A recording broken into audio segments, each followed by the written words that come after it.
Hi, and welcome to another edition 1.5 of Audio Video. On this page, I'm going to talk about stuff, and yesterday was my first episode, and it was on Buckingham Nicks, this album from 1973, and whether the rumors were true that it was going to be repressed.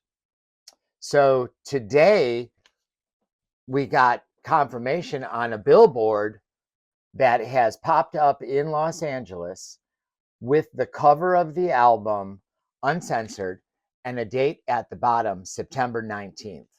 So one can conclude September 19th, we're going to hear that this is being repressed. Whether anything else comes, Fleetwood Mac related or tour related, we don't know. I'd be happy to get an interview with the two of them. That being said, September 19th, we're going to know something. I don't know if it's going to be the actual album being repressed. I don't know if it's going to be a video dropping. We don't know anything. All it says is September 19th with this picture. And because it's on the billboard, I obviously don't think they're going to redo the cover in any which way. They want to see it re-released just like the original presses I was telling you about in the first episode. So that's the major news. So everybody stay tuned. I'm sure there's going to be more updates. And the other big news is unfortunately not such good news. We found out today that Ozzy Osbourne has passed. His family made a statement and said that he was surrounded by family, and we can assume that it happened at home.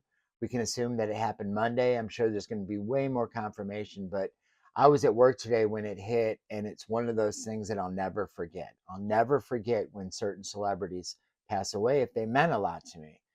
When Michael Jackson died, when Prince died, heck, even when John Lennon died, I remember crying when I found out that he died when he was shot. We lost Dimebag Darrell. There's so many people we've missed in the past, and at least Ozzy got to say goodbye to his fans with the farewell concert, and at least he was surrounded by his friends and family. I mean, Ozzy Osbourne, Black Sabbath. We talk about reissues. Here's the new Rhino Hi-Fidelity. Um, if you're a fan of Black Sabbath, you've had multiple copies of Black Sabbath in looking for making your final Black Sabbath. This is the Rhino Hi-Fidelity purchase because these albums meant so much to us. One after another, solo albums, guest appearances on other people's albums, live concerts, tours. I got to see him several times. The most recent was for the farewell tour without Billboard that they did, kind of in promotion with the end. This was a CD that they released at the concert. This is their final album, 13, the one Rick Rubin produced. Um, so I was lucky enough to have seen him several times, the last of which was with my wife. And we went to see him in Pontiac, Michigan at the venue I worked at all through high school. Bought some t-shirts. Uh, just fantastic performer. You can't beat him. I remember shows at Pine Knob in Michigan where he would do the old bucket trick. I remember him going over my head at the Rob Zombie show where he co-headlined, and he came at the end. It was during Christmas time in a Santa sleigh over our heads.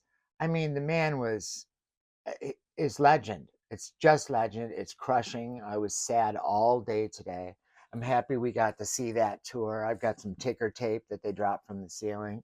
I was glad I got to share it with my wife. It's sad, but he lived the life and he got to say goodbye, and he knew how much we all loved him. So until the next update or full episode, which is coming soon, like and subscribe. And this is all for Ozzy.